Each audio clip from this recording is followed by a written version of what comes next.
Hi everybody, Bearded Rogue here.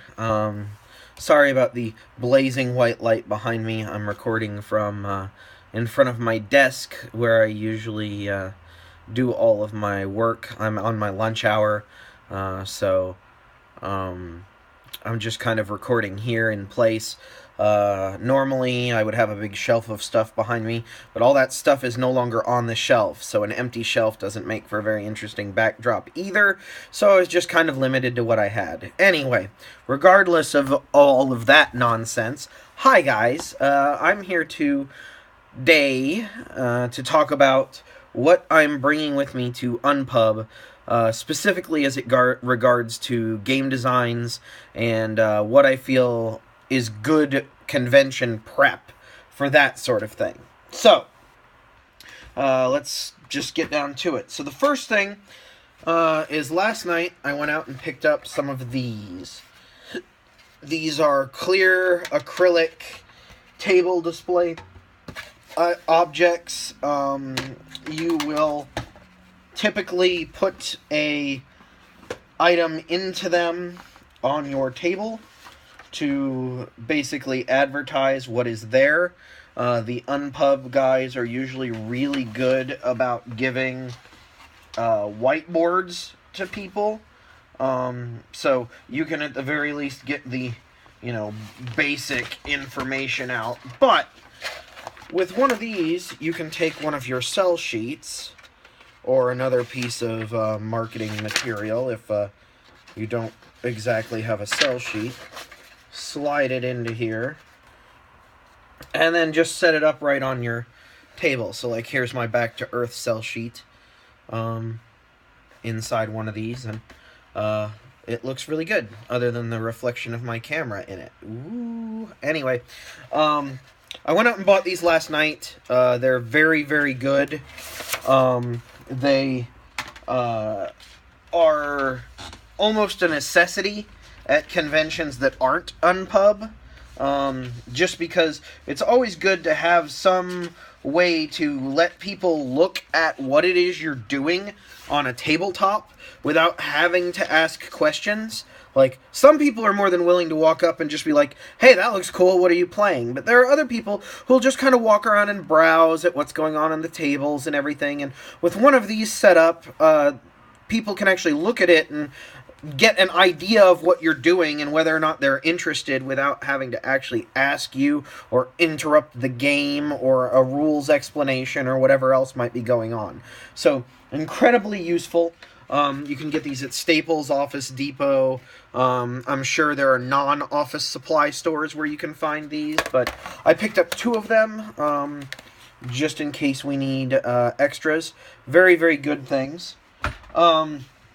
Next, you are going to want to get yourself a bag of some sort. So, the bag that I am using right now is actually a Gen Con bag from a couple of years ago. But the 2015 Gen Con bag. But you need a bag. If you're going to be bringing more than one prototype, if you're going to be bringing water, if you're going to be bringing cough drops, if you're going to be bringing supplies in case the prototype you have splits a card sleeve, or you need to change the values on something with a marker or a pen, like, you need to have that stuff on hand, and so you're going to want a bag to carry it all around. Nobody wants to carry everything around in a box, like a stack of boxes. That's just horrible for everyone. So you're going to need a bag, at least one. I highly recommend getting yourself something like this. I have another bag that I regularly use, which I got from an Upfront, or not Upfront, the D-Day Dice Kickstarter that I backed. Same company, different Kickstarter.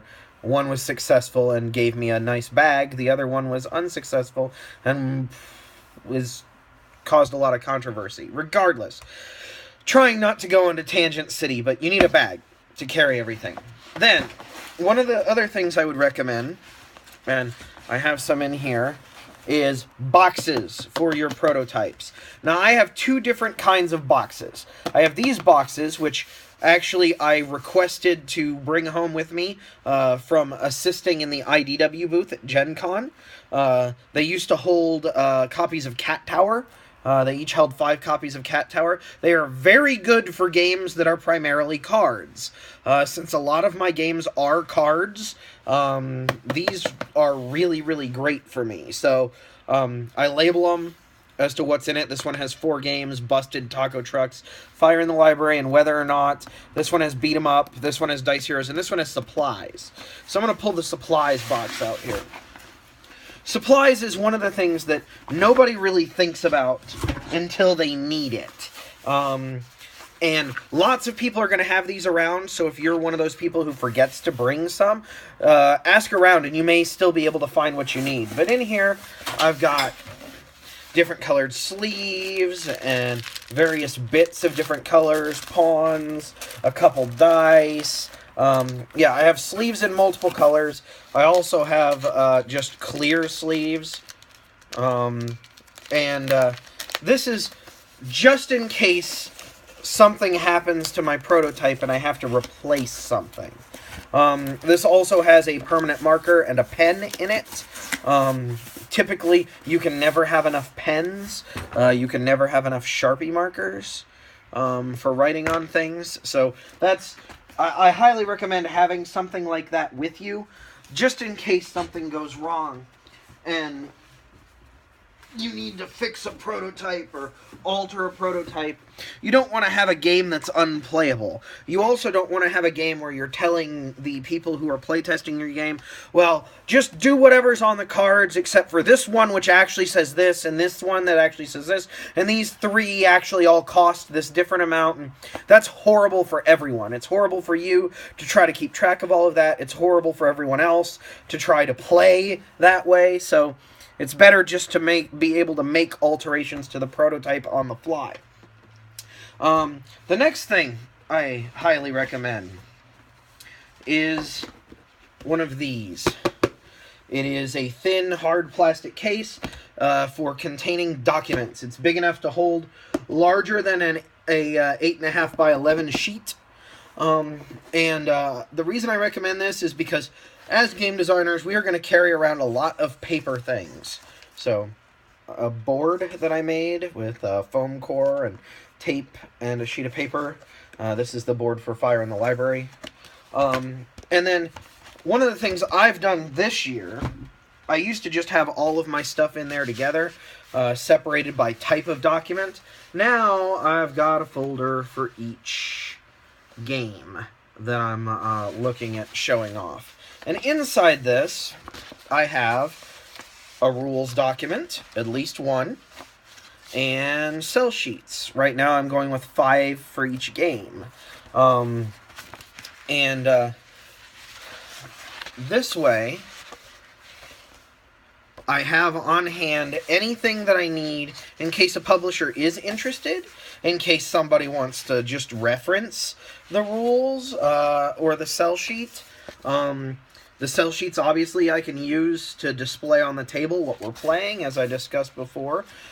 And just having the rules on hand in case I forget the rules to my own game, which, if you have more than one game, is entirely possible.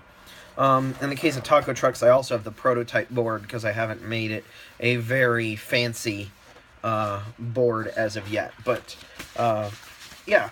So, 1 folder per game, each labeled with the name of the game, and each contains cell sheets and rules documents for that game. And then I just slide all of that into here, and close it up, and all of them stay protected. And I actually bought this one specifically because the Gen Con bag happens to have this little pocket here on the flap that closes over the top. And I can actually slide this whole thing into here, which not only helps keep it closed, but also means that this is my prototype bag. Now, this year, I'm bringing more than just my prototype bag, and we're going to go over that now real quick. So, This is my copy of Back to Earth. Back to Earth is the game that I am showing at UnPub. It's what's going to be on my tag table. So I got a box. You can get these at Staples. They come in packages of 5. They will hold larger than notebook paper, which is important if you've printed out boards and various things like that. And they fold up and they're really easy to use. So here's the inside of this. So this one is my copy. So there's a few things in here that won't be in other copies of the game. First of all, these amazing vacuum form game trays from the company Game Trays. I was actually given these at BGG Con by somebody who was sitting in one of my games. The person who runs Game Trays, in fact, sitting in on one of my games and really got tired of trying to pick up pieces off of the table. So he just set these out there and was like, here, use these from now on. So I added them to my personal set. Then I have the bag of cards for Back to Earth. In this case, I actually printed cards for Back to Earth rather than using sleeved cards, simply because this game is really far along in its development, and it's much more about testing it in the hands of players right now than tweaking individual rules on cards. It's very, very close, and so I was willing to actually print this one at Game Crafter. It also ended up being cheaper to produce multiple copies at having them printed at Game Crafter than it was to cut and sleeve and print and all of that, the individual cards myself. So the amount of time I saved, the amount of money that I saved, not having to buy all the sleeves and get all the cards and stuff, made this a worthwhile investment. The other thing that made it a worthwhile investment and made it much cheaper is this bag right here. Now, I've shown off the Game Crafter prototype that I made or when it first came in, but all of these tokens were printed for me by Game Crafter. So I have player pieces, and then I also have resource pieces. So, like, these are energy resources. And you can see there's some 1s that are the single cubes and some 3s that are the triple cubes. These were much, much cheaper than actual cubes. Infinitely cheaper than buying actual cubes. And while a lot of people who send out plays for blind playtesting or ask publishers to do testing to see if they want to publish it, while that happens a lot, I personally want to remove every barrier to entry I can, and so not making them have to find or scrounge components to playtest my game just so they can evaluate it is one less thing that they have to do in order to decide whether it's for them or not. I got a baggie of business cards in here. I've got both mine and my co-designer John's in here. I've also got a bag of stickers. These stickers actually have a QR code.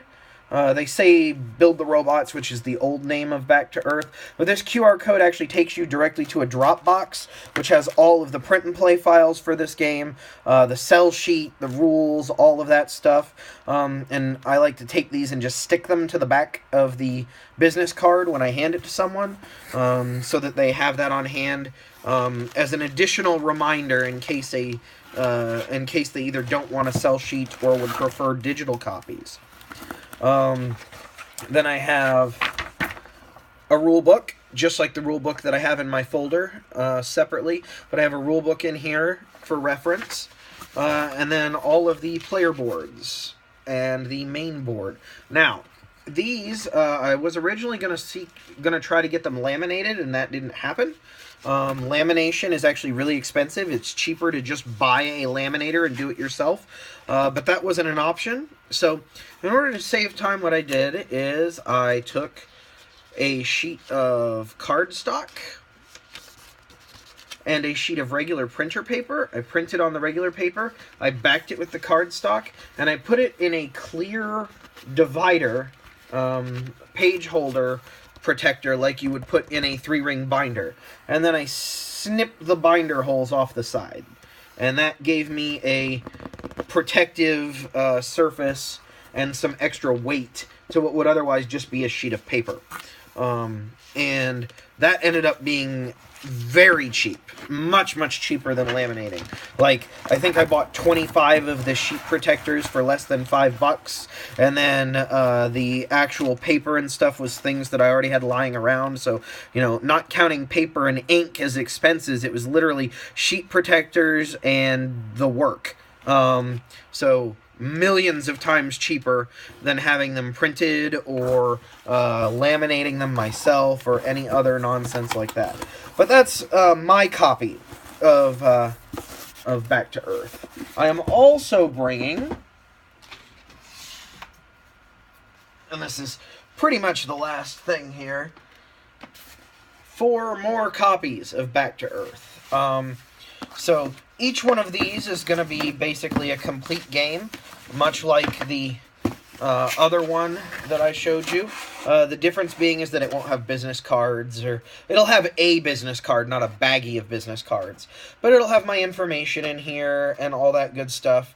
And this is going to be what I will be sending home with publishers if they want to evaluate it, or in this case, playtesters. We're at the stage where we really genuinely need blind playtester feedback, and so sending it home with people from a convention is much easier in most cases than mailing it to them. They're more likely to actually do something with it. It's going to cost me less because I'm already transporting myself via car. If I was flying, I probably wouldn't do this, but since I'm driving, there's no reason for me not to. And if I can later on ask those people to ship them on to other people, I can have multiple copies circling the country or even the world in order to try to get additional feedback on my game and what we could do to improve it or what we could change and that sort of thing. So that's what I'm bringing with me as far as my games go. Like I said, I've got Back to Earth is the main game that I'm showing, and then I also have Beat 'em Up, Fire in the Library, Dice Heroes, and Taco Trucks, which I'm hoping to get some work on with other designers. And then I'm bringing a copy of John's Games Busted, and whether or not I think John's bringing additional games with his kit. But that's it. That's what I'm bringing with me to UnPub as far as game stuff goes. I'm obviously going to get some water. I'm obviously going to get cough drops and throat lozenges, just because that will make the entire weekend easier with all the talking that will be done. You know, this year, like last year, we'll have 2 badges per table, which means that I will be able to take bathroom breaks and step away and eat and stuff like that without losing out on valuable playtesting time. So that's it, guys. That's what I'm bringing with me to UnPub as far as my games and everything goes. If you have any questions or any suggestions on things that I might be missing, let me know, and I'll see if I can add it to my kit. I've still got a week before I have to get everything finished and finalize my packing, so I figured I'd put this out there and maybe help some other people and get some help myself. So that's it for me today. Bearded Rogue, signing out.